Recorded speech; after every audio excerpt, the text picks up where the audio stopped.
One of the challenges that we face when working on the computer is how to create good documentation of our work.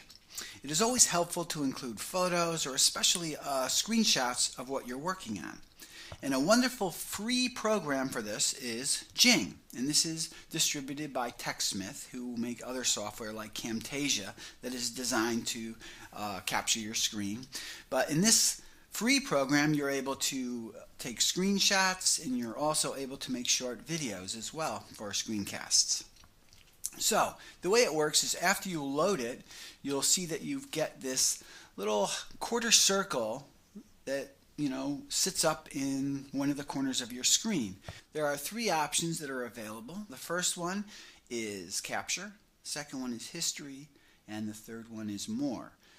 And the one we are interested in is capture. So I'm going to choose this, and you'll see that what it does is it gives me this crosshair that I can select a portion of the screen that I actually want to capture. So I'm going to click down here in the lower right, and I'm going to drag up, and in this case maybe I'll discuss the crop tool. So I'll let go, and then I'm going to click on this capture an image button. There's also capture a video. There is record webcam, but this you need to update or upgrade to the Jing Pro, and you can redo selection or you can cancel the selection. But in this case I'll capture an image, and you can see that I get this preview window. And let me just minimize my browser. Okay, so here we have it, and now at this point I'm actually able to add some annotation to this photo.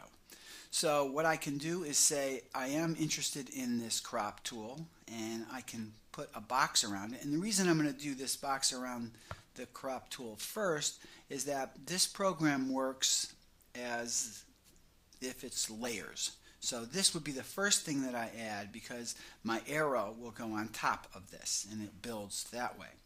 I can select the area that I'm interested in, and I can highlight it by clicking on the highlight tool. I can click, hold, and drag and highlight that crop tool.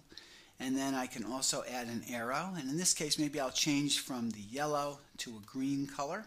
And then I can click, hold, and drag my arrow out. And now you can see how it's on top of that yellow box that I included. And then I can add text by clicking on the text tool. And again, it will be green. That's fine. I'm going to click and hold and drag out a text box, and then here I can type. I'll type crop, I'll type the crop tool, enter, and use this tool to crop your image.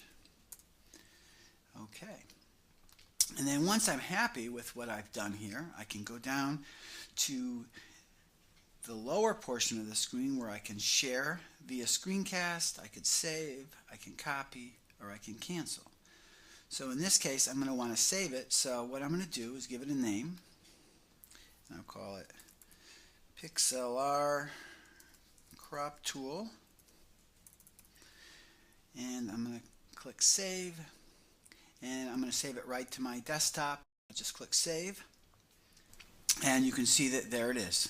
Pixlr crop tool. I can double click on that and it'll open up, and there you have it. Now I can add this to a document.